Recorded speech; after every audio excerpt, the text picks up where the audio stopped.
8వ తేదీన శాసన మండలిలో వాలంటీర్లకు సంబంధించినటువంటి మంత్రివర్యులు డోలా బాల వీరాంజనేయ స్వామి గారు మాట్లాడినటువంటి విషయాలు రాష్ట్రంలో ఉన్నటువంటి మొత్తం వాలంటీర్లందరినీ కూడా తీవ్ర ఆందోళనకి గురి చేసింది. ఈ ప్రభుత్వం న్యాయం చేసిద్దని ఆశతో ఉన్నారు. ఈ ఎన్నికలకు ముందు తెలుగుదేశం ప్రభుత్వం వాలంటీర్లకి అనేక రకాలైనటువంటి హామీ ఇచ్చారు. పవన్ కళ్యాణ్ గారు హామీ ఇచ్చారు, చంద్రబాబు నాయుడు గారు, లోకేష్ గారు, తెలుగుదేశం పార్టీ నాయకులందరూ కూడా హామీలు ఇచ్చేటటువంటి పని చేశారు.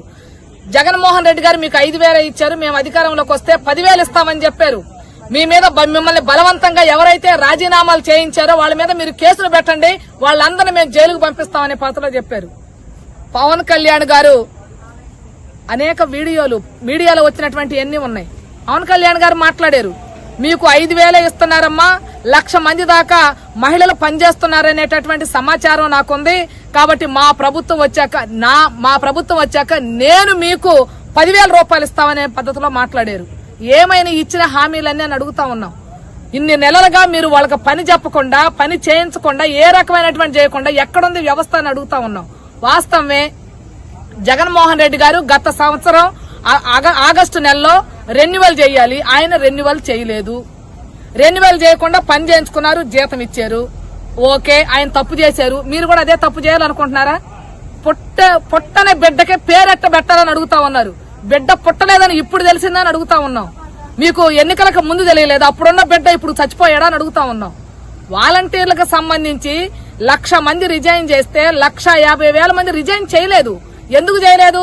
వైఎస్ఆర్సీపీ పార్టీ ఒత్తిడి చేసినా గానీ వాళ్ళు రిజైన్ చేయలేదు. కారణం ఏంటి? ఈ 5,000 రూపాయల వేతనంతోనైనా మా జీవితాలు బాగుండాలి, కనీసం బ్రతకాలి మేము, లేకపోతే నిరుద్యోగం, వేరే పని చేయడానికి అవకాశం లేదు. కాబట్టి ఏ ప్రభుత్వం అన్నా రానివ్వండి, ఆ ప్రభుత్వానికి మేము సేవలు చేస్తాం, ఈ ఉద్యోగం మాకు కావాలి. 5,000 రూపాయల వేతనానికి 5 ఏళ్లుగా పనిచేస్తున్నారంటే ఈ రాష్ట్రంలో నిరుద్యోగం ఎంత పెద్ద ఎత్తున ఉంది. ఒక ఉపాధి పోతే ఇంకొక ఉపాధి రానటువంటి దౌర్భాగ్య స్థితిలో నుంచి వాలంటీర్లుగా కొనసాగుతున్నటువంటి పరిస్థితి ఉంది. అందుకని వాలంటీర్లకు సంబంధించి రాష్ట్ర ప్రభుత్వం వెంటనే విధి విధానాలు రూపొందించాలి. ఇది పాలసీ డెసిషన్. ఆ ప్రభుత్వం తప్పు చేసిందని మీరు అభిప్రాయపడితే మీరు మంచి చేయండి. ప్రజల కోసం, మానవ వనరుల కోసం ఖర్చు చేసేటటువంటిది కోటాను కోట్లైనా అంతకు మించింది ఇంకేది ఉండదు. కాబట్టి మానవ వనరుల అభివృద్ధి కోసం చేసేటటువంటి ఖర్చు పెట్టేటటువంటి డబ్బుల్ని ఆ రకంగా మీరు చూడాలి. వాలంటీర్లకు సంబంధించి వాళ్ళని ఆ వ్యవస్థని కొనసాగించే పని చేయాలి. ఎవరైతే రిజైన్ చేయకుండా ఉన్నారో వాళ్ళందరికీ సంబంధించినటువంటిది బకాయి వేతనాలు చెల్లించాలి. అలాగే ఈ ప్రభుత్వం ఇచ్చినటువంటి హామీ ప్రకారం 10,000 రూపాయల వేతనం చెల్లించాలి. జగన్మోహన్ రెడ్డి గారు అబద్దాలు చెబుతున్నారు, కార్మికులను మోసం చేస్తున్నారు, ప్రజలను మోసం చేస్తానంటారు. మీరు మోసం చేయని వాళ్ళనైతే మీరు ఇచ్చిన మాటను నిలబెట్టుకోమని అడుగుతా ఉన్నాం. ఈ రోజు 1,50,000 మందిని రోడ్డును పడేసేటటువంటి పరిస్థితి. ఆయన అదే పని చేశారు, మీరు అదే పని చేశారు. మీ రాజకీయాలకి కార్మికుల్ని బలి చేయొద్దని ప్రభుత్వానికి విజ్ఞప్తి చేస్తా ఉన్నాం.